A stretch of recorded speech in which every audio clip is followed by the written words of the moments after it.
What's up, everybody? It's your boy, Lisher Ajavon. We're back with another episode of Livin Athletics. With me today, I have a very special guest.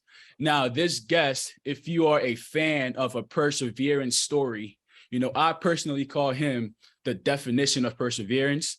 And this guy has been through it all since he got to Notre Dame playing college football. And I just want you guys to tune in today, listen, because it's going to be a great story. It's going to be an exciting one. I have Avery Davis with me, Notre Dame captain, and I'm going to call it again, Notre Dame captain this year to come. Let's get it. What's up, Avery? How you doing, man? Thanks for having me. It's good. Going. Yes, sir. Good to have you here, man. Hey, first of all, I'm just asking you, how are you doing right now, bro?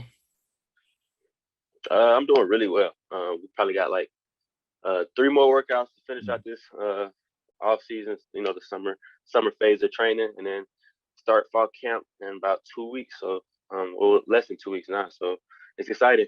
Game in 41 days. Yep. Yeah, man. Exciting. Optimistic. I'm feeling good. Yep. Good. Exciting time all around for college football fans, right? Especially for Notre Dame fans. Hey, man, I want to just get right into it right now, Avery. I'm just going to ask you, right? How is your knee doing, man?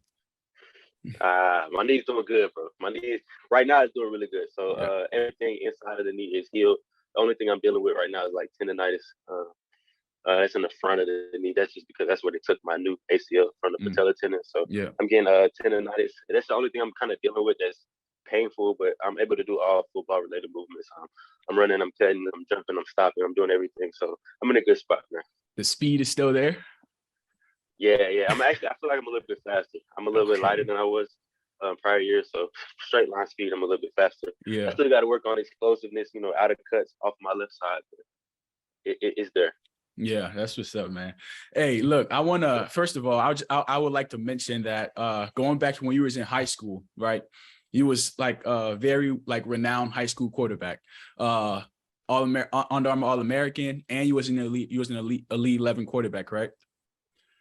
Sure. And then when I got to Notre Dame, so first of all, I'm gonna say I watched you playing in high school when I was in high school, and then I watched you playing when I got to when you was at Notre Dame. I watched you play, and then when I got there as a DB, you was in the corners room. It was in the defensive backfield together. How did that happen, man? Ooh, all right. So I guess I gotta start from when I first came in, because that was my going into my junior year. Were you an early enrollee? Nah, I was no, you were there in the summer. Yeah. All right. So I guess I'll just start from the top. So I came here to play quarterback originally, or that's what I thought.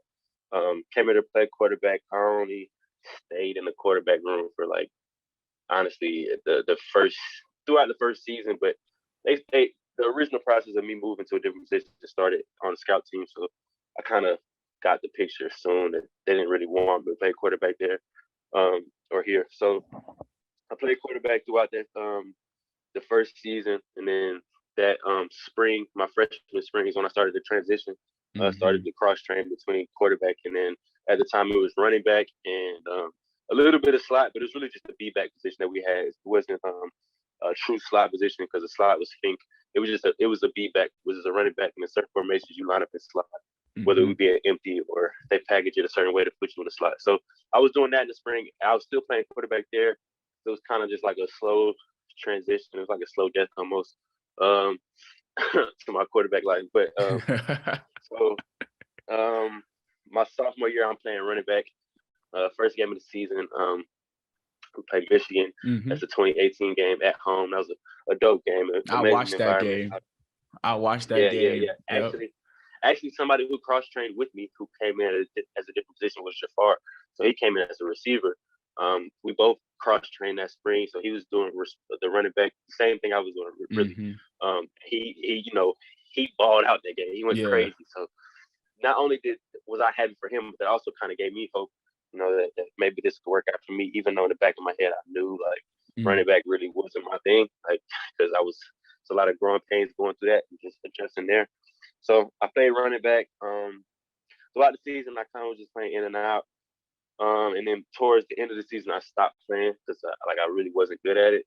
At running back, I still was good at being in space and making plays. So I could do good in 1-on-1s in practice and stuff like that. But I didn't get any of the slot reps in the game, Mm-hmm. and then I really wasn't good at playing running back. I wasn't ready, especially because all I played coming up to that point was quarterback. So it's like to be able to think that I would be a Division I Notre Dame running back within a couple months it's kind of foolish to think in my head looking back on it. So yeah, I wasn't ready. So by that time, by the time next spring come over, Coach Kelly hit me up like a couple days before we even start spring practice. So like before we go into spring ball, we do like those little OTAs where we do like hang dogs, we do all those drills and stuff, Mm-hmm. specific drills. So like I had one day of that workout. Well, let me go back to the conversation. He called me and it was like, hey, we basically convinced me that like he thought I could be good at playing corner. Yeah. At this point where I'm at, I'm like, I don't got nothing to lose, bro. Nothing's going my way. Like I'm not playing the running back anyways. I got my ego's already shot. You know what I mean? Yeah. Like so, it's like I have nothing to lose. I might as well try it. Mm-hmm. I tried it. I sucked. I was terrible, bro. I wasn't good at all. But that's how I got to that point. But me, I'm the type of person that's going to adjust. That's how I've always been since a kid. So no matter what happened throughout my life, I take pride in being able to see where I'm at right now and then making something happen out of that. So that was my mindset with DB, even though I knew it wasn't good, even though I never backpedaled ever in my life. Right. Like I did not know football from that side of that perspective or anything like that from a defensive mind. So I knew the learning curve was huge. Mm-hmm. But like I said, I had nothing to lose, so I took on the challenge anyway. So that spring, I probably lost every rep almost, every practice. It was so hard. It was so hard to wake up in the morning and go to practice knowing that like I'm about to lose It's every not rep. going to go your way. Embarrassing. It breaks every rep. Like, yes, that sucked. So the summer came and I felt like, I was like, all right, now I got time to just work on my game. I don't have to go out there and put on film L's. You know what I mean? I can just work on my craft. I can really detail stuff in. And like I said, I'm the type of person who's going to try to make the way out of anything. So that summer I was working on it, and then that's when you came in. So that's where I was. Yeah, that's crazy. Yeah.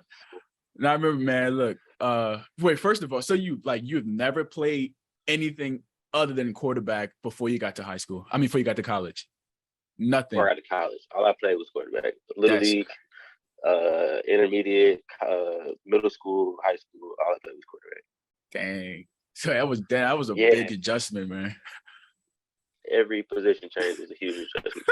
Like, yeah, their excuses is I'm gonna speak for like a lot of other mobile quarterbacks. If you've only played quarterback, and you can still run at the same time, just because you're athletic and you play quarterback does not mean that you're just easily applicable to any other position. Right. That's just not how it works. Right. I was fast. Yeah, I could like make people miss, but I didn't know how to run and stop. I didn't know how to run a route. I didn't know how to read a hole for real, like from a running back perspective, from a defensive back's perspective. I didn't know how to do anything. I didn't know how to backpedal. I didn't know how to shuffle. I didn't know how to key a quarterback. I didn't know how to identify like what the offense is doing. Like I didn't know any of that. So it's like, yeah, I'm athletic, but that's like the bare minimum to play at football at this level. You know what I mean? So like, I don't think that's an excuse for quarterbacks to or dual threat quarterbacks to move positions. Just because you're athletic don't mean you could just, it plug somebody doing somewhere. Them a great deal of injustice. Yeah. Look, so I mean, when I first got there, I was like, man, like I'm like, yo, this man is breaking off the wrong foot, but he's still making plays though. Like, I mean, he's still getting to the ball carrier. Like he's breaking on the ball. He's supposed to break it right. He's breaking right, but he's off the wrong foot. But he's still getting there and making plays on the ball. At least that was what I saw. And I was like, man, like to myself, I'm like, yo, I don't know what this man has been through so far, but it looks like whatever he is, he's gonna be a dog. He's gonna find a way to make a way at some point, man. And kind of that's how I saw it playing out, even in the summer before we got to fall camp. Like, do you kind of feel similar, like the same way? I mean, I always felt like, I don't even want to say I always felt like, because there was times where I didn't feel like, but for the most part, I feel like I'm good at football, like all around, like especially now. But at that time, I didn't have much confidence in myself. So like, yeah, you can see me making plays, but like in my head, I'm like, what am I doing? Yeah. Like I'll be watching film like, what am I doing? Yeah, I made the play. Even the plays where I would win, it's just like, they ain't really. Just because I hold myself to a high standard, I know what high level play looks like, and I know that Right. what I was doing wasn't at a high level of play. And I know if I was going against, like, it wasn't good enough to be playing on Saturdays. It wasn't good enough to be playing in the bright lights, So, Right. like, yeah, I made a few plays here and there, but it wasn't nothing that was really making me feel like this is what I need to be doing. This is it. Or I feel like I belong here at this position. Yeah. So let's just take into consideration. I want you to give the people like an account of like how many different positions did you end up playing like at Notre Dame? 4 different positions, but 5 different switches. So quarterback, running back, defensive back, and then wide receiver. And then you But I went played back running to back twice. Yeah, so that season, your freshman year, yeah. my junior year. So I've been training defensive back since from wherever we started spring ball. Right. So what is that, like March till September, the first game of the season. Jafar gets hurt. Really, I was an expendable piece. I was athletic enough to play multiple positions. So when there was a gap I feel like in the depth chart, this is me looking back on it. Plug and play. I feel like when there was a gap in the depth chart, yeah, they just were plugging in place to me. So, but in my mind, when I got the opportunity to go back to offense, I was like, I'm not going back. This is it. I'm going full head of steam. This is what I really do. I score points. I get the ball in my hands. Like this is what I do. So Jafari got hurt the first game of the season, and I didn't play a snap on special teams or anything. Right. The first game of the season. So I'm damn near in the same position I was at the end of my sophomore year. So I was like, he got hurt. They didn't even have to ask me, like, but they did ask me to go back on offense. But it's like they didn't even have to ask me. I was already my mind. As soon as it happened, I was like, exactly. I'm like, yeah, this is the opportunity to go back. So I switched back to offense, and that next game I scored. So I was like, yeah, this is where I'm supposed to be. That was kind of like a reassuring moment. You know what I mean? It's like, all right, this is where you need to be at. It didn't make everything that I had been through up to that point worth it, but it was a satisfying moment. You know, it was a real good moment for me. So that was my first touchdown. You remember that to this day, huh? 100%. Yeah. So it was a reverse play. Reverse play? Well, against who? Yeah.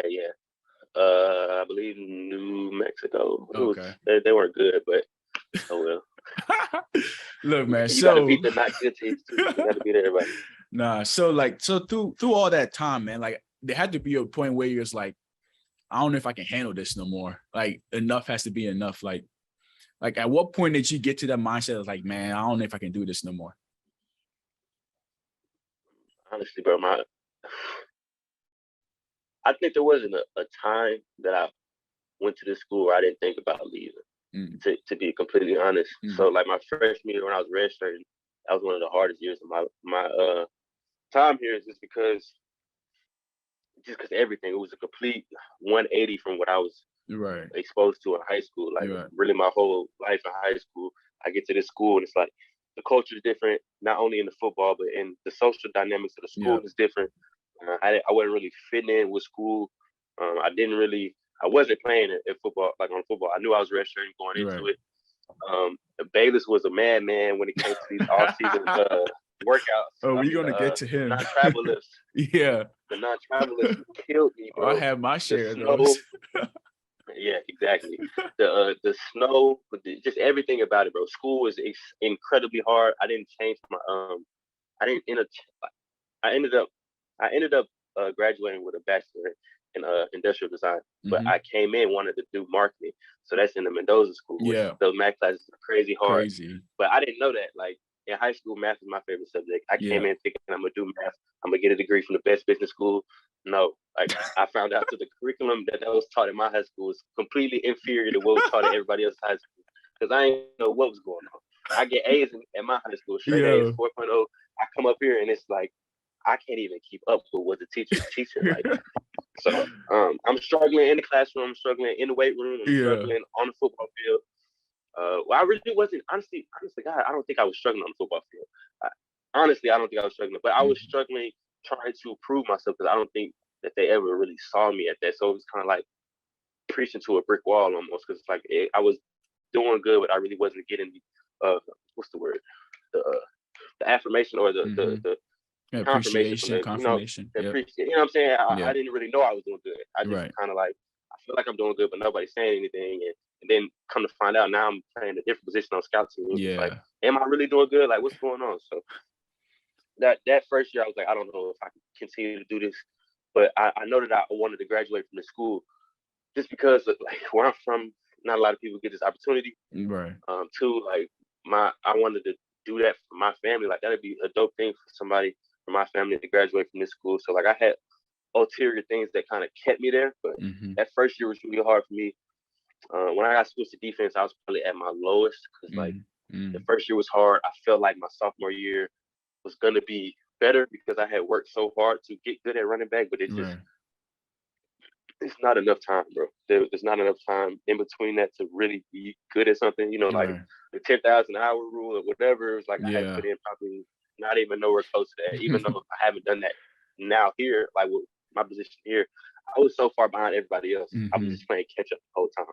I'm just playing catch up. So the running back year was okay, but going into my playing defense, I was probably at my lowest. I was like, I don't know if I could do this. But at that point in time, you got to understand that, like, when my confidence is shot, like, I really don't know.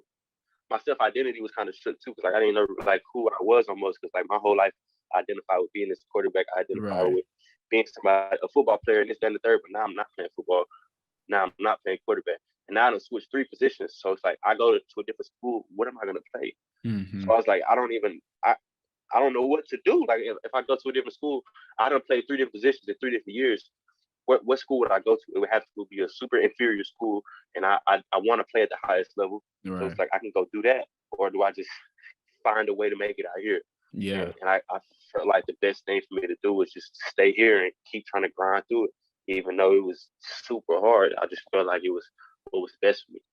So were there people like in your corner, on your side, that really, like, was very instrumental to you being there and you trying to try your hardest to prove to everybody that was doubting you that you were the player that you knew that you were? I mean, my family, of course, you know, my mom always, but up here I only had one person. That was my girlfriend at the time.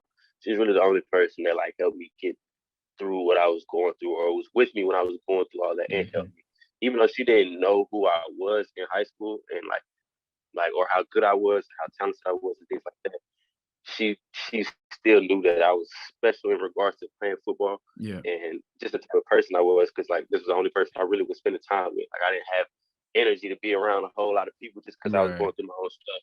So yeah, she was probably the only person that really was with me going through that. So it's all love and respect for her, and I thank her for forever for that. You know? Yeah, that's dope.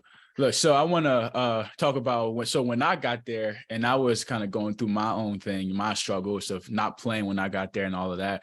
And I don't know if you remember this, but man, I tell you, I remember this vividly. So it was fall camp of my sophomore year, like during the COVID season, and we went to Chick-fil-A.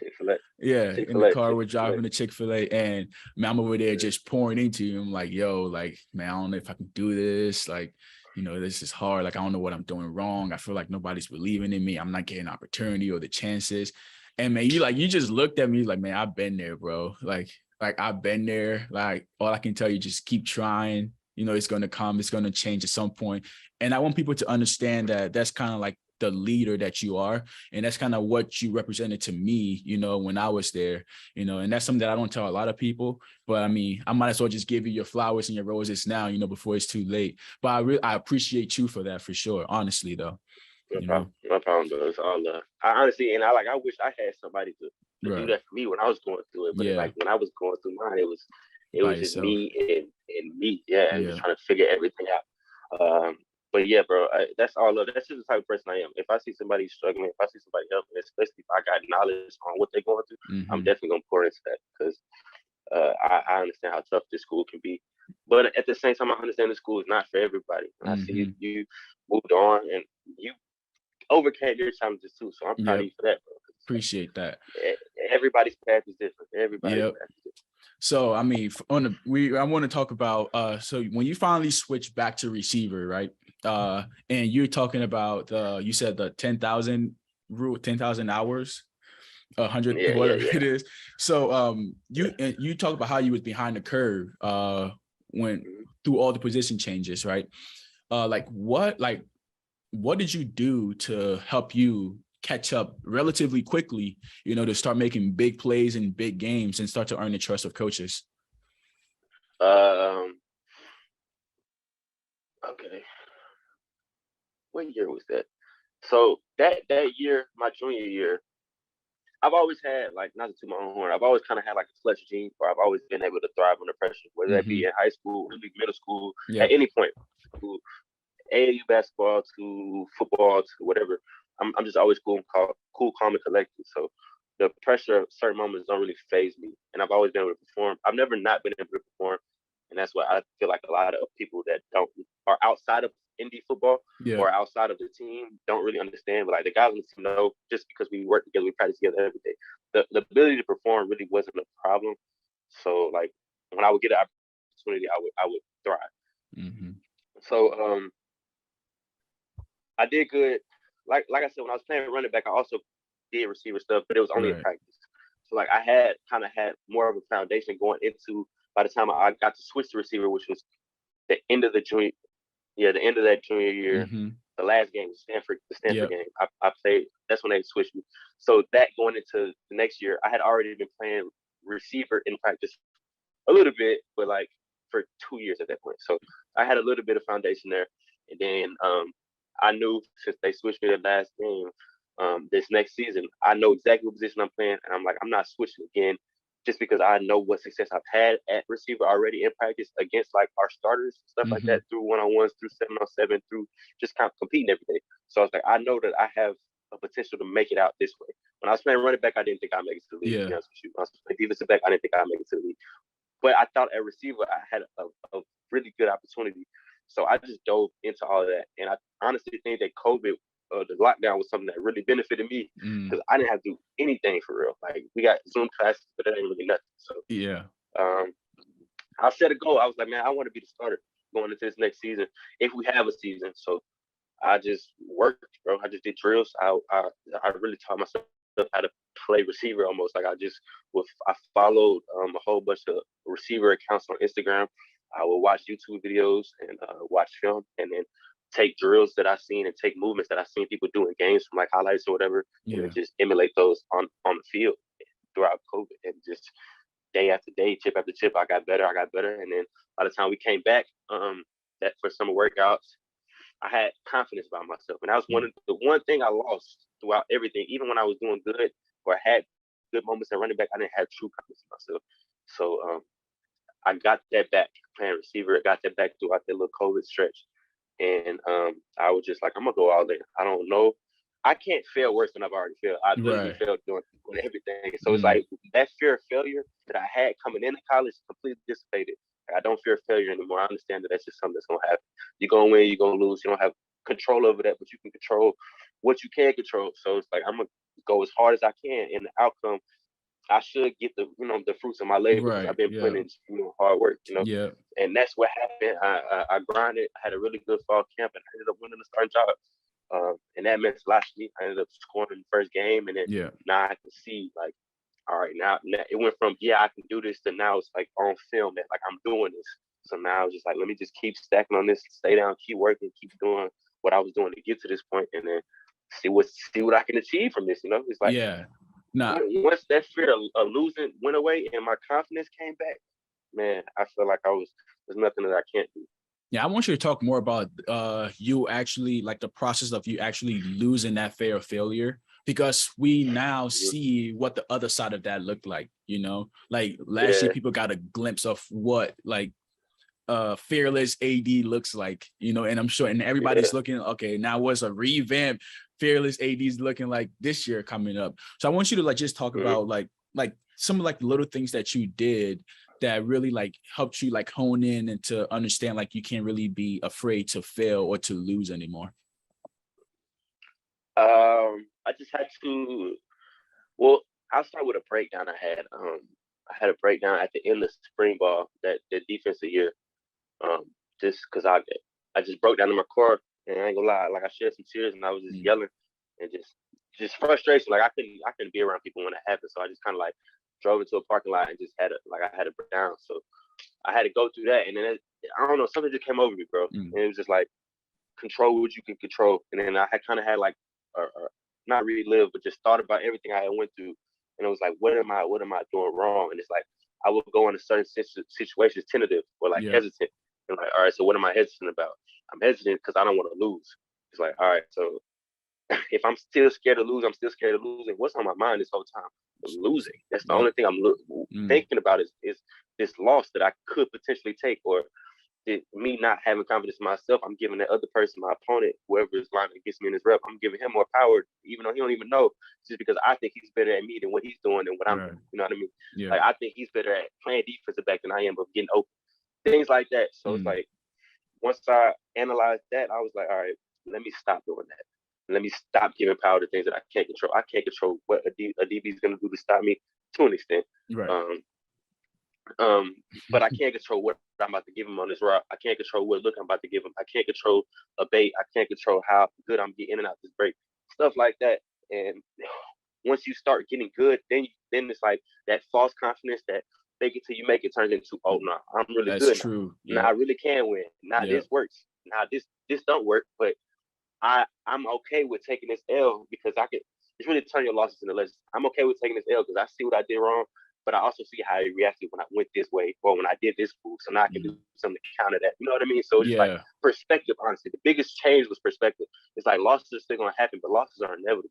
Like, I don't think anybody that's achieved anything great didn't take 100,000 losses before, you know what I'm saying? Before they got to what they wanted to achieve. And it sounds cliche, but it's true. You know what I mean? So like I had to learn that, but it wasn't just a learn that like I'm telling you. It's like I had to experience it. I had to feel it. I had to go through and live it to really put it in perspective for myself, because just hearing it, just watching like an inspirational YouTube video, it's not going to do it. Or it didn't do it for me. You know what I mean? I really had to go through. I really had to get knocked down and figure out like, all right, how I'm going to get back up. Getting back up wasn't an issue. Wasn't a question. I'm getting back up. It's like, how am I going to go forward now? So that's really how I dealt with failure. And it took a breakdown for me. Like I had to hit bottom, and it's just like, what are you going to do now? Or what am I doing wrong, really? And how can I fix that? And what can I do to build on it moving forward? That's deep, man. Look, so I want to get to this point where I'm doing my personal check-in with you right now. You know, we're going to get back to like kind of like the later end of your college career real soon. But I want to do my personal check-in, man. I want to check in with, see how's your mental health is doing, first of all. How's your family, and how's football? Mental health, I'm doing the best. I'd say I'm doing the best I have in a long time. I would say when I got hurt, my mental health was at a pretty low spot. But right now, fighting through what I'm going through, or fighting through what I went through, I'm in a good spot right now. Do you need like a rate to 1 to 10, or is like, 1 to 10? How is it? 1 to 10. Mental health, I say I'm probably at like a 8.5. I'm riding high right now. I'm in a good spot. My family's doing really well. They're doing really, really well. I'm happy for my family. Their spirits are good, and that gives me peace, you know. So my family's doing good. I would say 10 out of 10 with the fam. And then what was the last one? Football's going well. Yeah, I'm excited. I'm super excited. I'm at to the point where I'm running routes.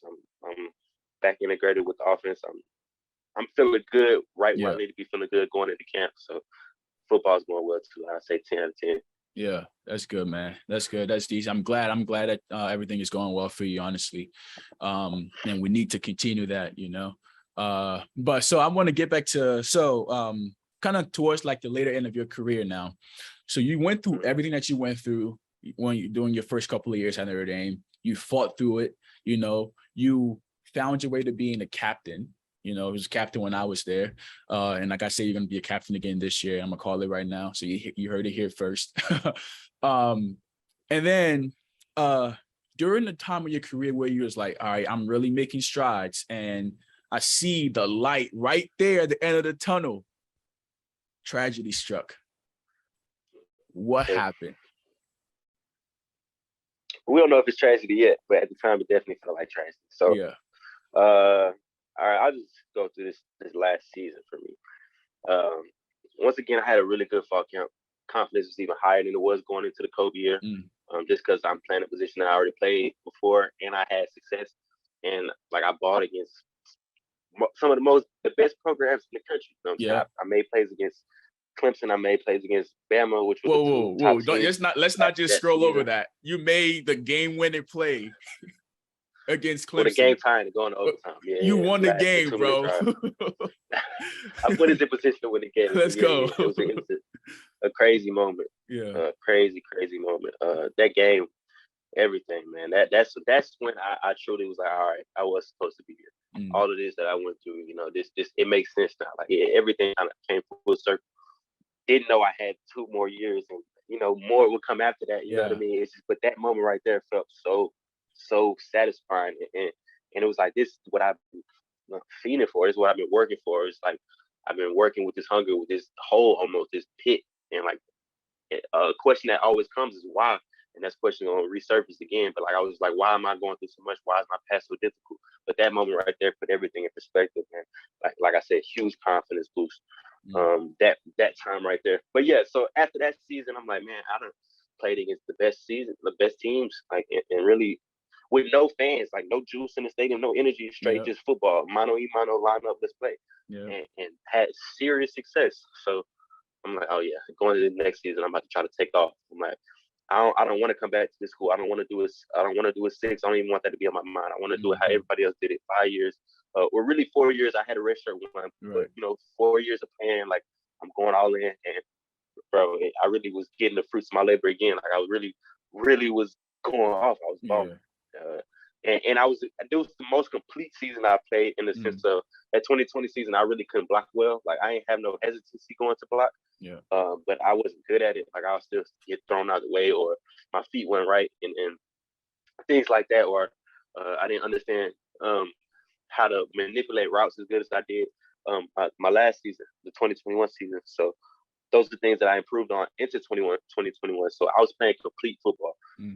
My best game was probably against Purdue. Statistically, at receiver, my best game was against Purdue. I had 5 targets, 5 catches, 120 yards, and a touchdown.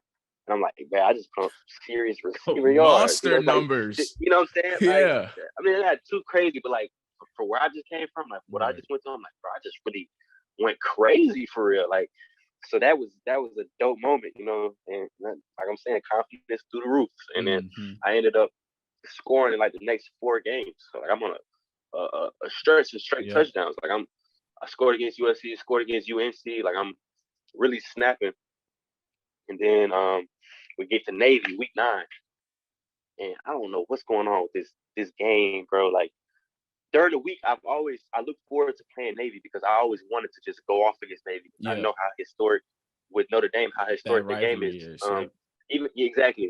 Even though it's not like they're not a top program when it comes to football, I know in the Notre Dame realm that these games are gonna live forever. These are the type of games against this team that's gonna be playing on that big screen forever. So I took pride in that week. I was very much looking forward to it. But for whatever reason, come game day, bro, I felt funny. Like that morning, I was feeling weird. It was a weird day. It was like gloomy outside. Like, so I'm feeling funny, but I'm like, all right, let me just, let me get myself out this hole. Like, it's still game day. Usually, though, on game day, I'm up, I'm ready, I'm excited. Like, I'm just juiced. I'm ready to go. And like I'm a calm dude, but on game day, like I got the most energy. I'm beast. I'm ready to. Exactly, it's just different. So that game day, it's not hitting me. My adrenaline's not really running. I'm kind of just going through the motions. It almost feels like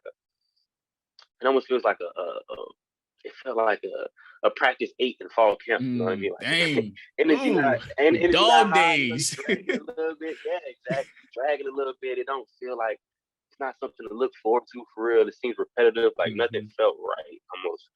And then we get into the game. The game's going, and nothing's really going right for me in the game either. It's just like all out of whack. Everything's funky, bro. Like that's the best way I can play it. Like I would know I'm supposed to do something, and I would do something otherwise, or I would know how the nickel was about to play me on a certain play, and I would still like guess wrong or play into what he's doing, and then he not making play, or I whiff on the block even though I knew he was about to jump inside. I still took outside for whatever reason. It was like I was making so many small mistakes, and I was getting more and more frustrated, And then we're going to halftime, and I'm still trying to get myself out of the funk. It's like I'm still in this little weird feeling. I'm like, I need to snap out of it. So I kind of did. I felt a little bit better. And then I get the ball on I forget what play it was. I think it was, I don't want to say the play name, but I got the ball on the hitch. Yeah. I got the ball on the hitch. Boom, caught it. This is my first catch of the game. This is the third quarter. I think the first drive. Got the ball on the hitch. Boom, catch it, break inside, get about 15 yards. And it was just a hitch, 15, 16 yards on a 5-yard hitch. So I was like, I got some yak. I'm feeling good now. I'm like, all right, boom, here we go. And then next play is the run play. It's the inside zone to Kyron. I had to come in to get the linebacker so I can seal the block. Yeah. And as I go in to get the block, I honestly, bro, I just took a step in my ACL foot. Just felt a big pop. So like the bones in there, I guess one of the fibs and then the quad bone just kind of I felt that smack. That's kind of the pain everybody feels, that big pop. I felt the pop, but I didn't hear it just because it's loud. Yeah. And Kyron scored on that play. Yep. So everybody was going crazy. Boom. Everybody's going crazy. And I'm just like, I'll tell you what happened. So like I just stepped. It really wasn't nothing crazy. I didn't cut on it crazy. It wasn't like I twisted or anything. I kind of I low-key missed on the block because he went underneath me, but him going underneath me left the lane for Kyron to go. So I kind of still won technically, but he went underneath me. All I did was kind of like step, and it just tore. So it just popped. I took one hop, and then I just sat down. I spun around, watched Kyron score, and then spun to the sideline and was just like signaling for somebody to come get me because like I knew something was wrong. And then they came out there, and it was just, I've never had a serious injury in my life, but I knew when it happened what happened, just from the stories people tell, and I knew nothing just happened. Right. So like I've had sprains, but when you have a sprain, you like, oh, I twisted my ankle crazy, right. Like or like I've had AC sprains, you land right on your shoulder, you know what I mean? Yeah. When you sprain something, you've done something. I've hyperextended my knee. That's when your knee go like all the way in. Like I've done that. It's like you did something when it happened. Nothing happened, bro. Nothing happened. I did more powerful cuts my whole life on this knee, and I literally just took a step, and it just popped. It just tore. So it had to have been serious. And then they kind of like held me up, and then I'm walking on it, and I'm like, I really can walk. So I just start walking, and then I'm like, this another thing I've heard, like you can walk after you tear it. So I walk out the field, go into the tent, and then they do the knee thing where they shake it and they're moving it. We think it's ACL. We don't know for sure yet. This is when they're trying to start to calm you down. We don't know for sure yet. This, that, and the third, and it's like, bro, I know. It's my knee. I can feel what's going on, right? I know. Like it's definitely ACL. So at that moment, I broke down, bro. I broke down. I was in there having tears. I had to get everybody out of there. I didn't want nobody to be in there with me. I didn't want the trainers there or nothing like that. I just had to have that moment, get myself together before I went back out there with the guys because the game was still going on. You know? So what was the world of Avery Davis like following the confirmation that like, all right, I tore my ACL, knowing that everything that you had done, everything that was on the table moving forward, like what was the next few months like for you? Tough, bro. Super, super tough. And it was tough and it was foggy, bro. It was just like mentally I was foggy.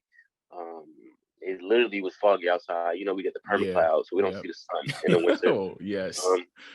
So everything was just gray, literally and figuratively. I remember just, bro, I wanted clarity. I wanted clarity so bad. I'm like, why? That was the biggest question I kept asking myself. I could not find an answer to why. Usually, if I'd have got hit a crazy way, I'd be like, all right, I'm gonna charge to the game. I didn't get hit. If I'd have cut crazy, I'd have been like, all right, well, I need to learn how to cut better or something like that. I didn't cut crazy. If it had been, there was no clarity. So I'm like, why did this happen? After all the things I've already gone through, I'm finally putting myself in a position to go to the league. Like I'm finally balling. I finally got everything I ever wanted. And in week 9, I just tear my ACL on some dry stuff. Like nothing happened, and my knee's gone. Now I just get set back for 6 to 9 months. You know what I mean? And anybody that knows anything about the ACL recovery process, bro, it's painful. Like almost everything about it is painful. It's discomfort. It's very uncomfortable. So, and in that whole process, we lose our head coach. there's rumors about everything else that's going on. Like, I don't know who all is leaving. I don't know. I don't Yeah. even know what I'm gonna do, bro. Like Right. at that point, I was so low. I'm like, I don't even know if I really seriously contemplated not playing football no more. Um, I thought about that. I don't know if I wanted to come play here, if I was gonna play again. I didn't know if I don't know if I could play again. Like, there was so Dang. many different, things go through your mind. And so that whole month from the month from where I tore it to I got surgery a month after I tore it. Hmm. Just because like Thanksgiving was in the mix a little bit, and also like you want to work out, you want to get your quad as strong as possible Right. before you go into surgery. So like I had to do some pre-surgery stuff, and then I had Thanksgiving, so I had to take that week off too. So I didn't end up getting surgery. I tore it on like November 9th or something like that, and I didn't get surgery till December 3rd. And then like a week after I got surgery, maybe Coach Yeah. Kelly leaves. Yeah. Like now all this is going on, and we pushed for a new head coach. I got to do meetings with Swarber because I'm a captain, so Yeah. I'm kind of like in the mix for the next head coach job and things like that. But I also got to figure out what I'm trying to do. I got to tell them if I'm coming back before the bowl game and Mm. stuff like that. It was just so much going on. I still got to finish my schoolwork, my Yeah. classes, and all that. Even though I was only in 3, like I still had to get that in because if I chose to come back, I wasn't going to be able to come back because I didn't Hmm. finish the semester. So it's like a whole lot going on. On top of that, I can't move for real. Yeah. I got a brace on my knee. I can't really bend it right now, and then rehab is painful. Um, but yeah, man. So it went from I don't know if I want to play anymore. I don't know if I can play anymore. And then time went on, and then I was like, you know what, bro? I don't want to look back on this. And however many years it could be next year while I'm watching Notre Dame play and Right. I'm working some job. You know what I mean? Yeah. I don't know when it was gonna hit me, but at some point it was gonna hit me Yeah. that I had one more chance to do this. And after all I've been through, I let an injury off of nothing take me out. So I was like, you know what? I don't know what this next season holds for me. I don't know what the future holds for me, but I know I'm about to try this one more time. Yeah. I can't let this be the end. I can't let this be the end all be all. So um I decided to come back, bro. I told them, I announced it to the team during Echoes, but I had made my decision like a week prior to that, and I kept it just like in house. Only Yeah. told like Coach Reese, Coach Freeman, but I think the new coaching staff was the big reason of me coming back. That's good. Yeah. So We gonna we gonna get on that a little bit, but I mean, just focus on like yeah. your football injury and all that right now. Like knowing that you got this Hmm. second chance, right, to finish out your college career and finish out the way you started it all at Notre Dame, right? What is like the biggest motivating factor for you right now going into this final season that you have? Uh, Truthfully speaking, bro, I want to be remembered. But I don't want to be remembered as somebody who just had it hard. Right. I want to be remembered as one of the best players to come through. And I think that my skill set and my ability to do so many different things on the football field, if used correctly, I should be remembered that way. And given the proper opportunities this season, I'm very confident.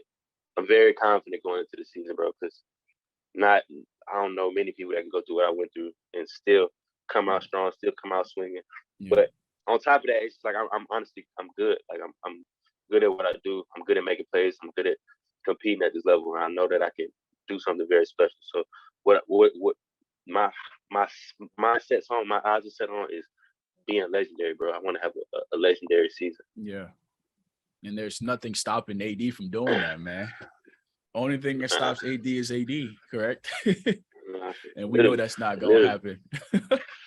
Yes, So I sir. just before we kind of wrap it up, I want to just talk about everybody already know the whole coaching staff thing that happened with Coach Kelly leaving and Coach Freed. That story has been exhausted, right? But what I'm curious to ask you as a person in like a big leadership role on the team, right? Like Mhm. how has the dynamics of the team changed since the coaching drama happened and since Coach Freed became the new coach leading up to now? The dynamics of the team. I think locker room wise, we haven't changed much. We've always been close, and we've always taken pride in being like a close knit group. I think that's something that makes Notre Dame special because like everybody kind of rocks with everybody.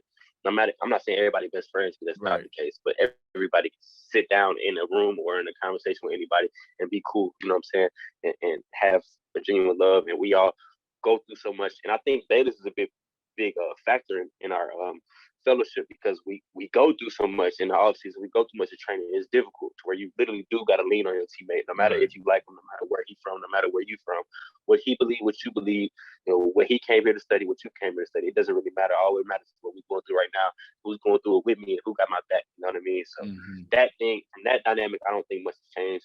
I think the biggest thing that's changed is the coach and player relationship, the accessibility for us to talk to our head coach or talk to the coaches that are higher up. You know what I mean? That type of thing. I think it's a lot more transparent. I think that Coach Freeman did a good job of bringing in coaches that care about the players' well-being, and, you know, want to build those relationships bigger than just the X's and O's. You know what I mean? So Yeah. I think that the type of people that are in place of leadership now are different than they were prior. Okay. And then last thing, coming from a captain again, what does the future of Notre Dame football looks like? It looks very, very promising. I think we're gonna conquer that mountain that we haven't been since 1988. I think it's gonna happen really soon, whether it be this year, whether it be the upcoming years. We're killing it in recruiting. That's another thing that's changed. Our recruiting, from the tactics, that our approach, the mindset, the recruits that we're bringing in, the energy around the building, everything about it. It's a lot more fun. It's a lot more energized. It's a lot more promising, bro. We're bringing in some of the best recruits. We got the number one recruiting class of 2024, top 5 recruit class of 2023.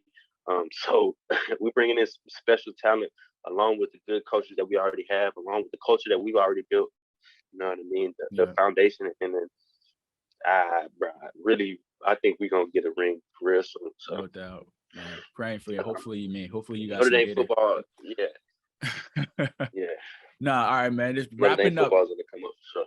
For sure. Hey, wrapping up, AD. I just want to this gem of the day, AD. Like, what gem could you drop on like a kid that's looking to play college football, looking to be in the position that you were in, or even somebody that's going through what you went through? Like, what would you tell that person? Believe in yourself. Definitely believe in yourself. I think the biggest thing that led me down a lot of trouble and a lot of conflict and, I guess, hardship at this school was when I lost confidence in myself. I lost my self-identity. I lost like my drive almost. And that all came from a lack of confidence. It all came from me not believing in myself. So believe in yourself. You're where you are for a reason. If you want to do something, you can do it. There's really nothing that stops you. There's literally anything in this world was made by a man just like you, or a woman just like you. You know what I mean? Everything is attainable in this world.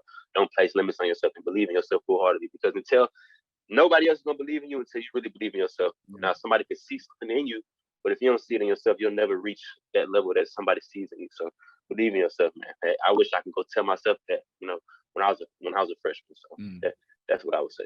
That's powerful, man. You have it, man. From the man himself, believe in yourself, man, regardless of what happens. And that's a wrap, man. I appreciate you, AD, for joining me today. And like I said earlier, man, if you guys are a fan of a perseverance story, of a comeback story, and of greatness, man, you might want to tune into this, man. And this man right here, Avery Davis, is the definition, the personification of that, man. Appreciate you again, brother.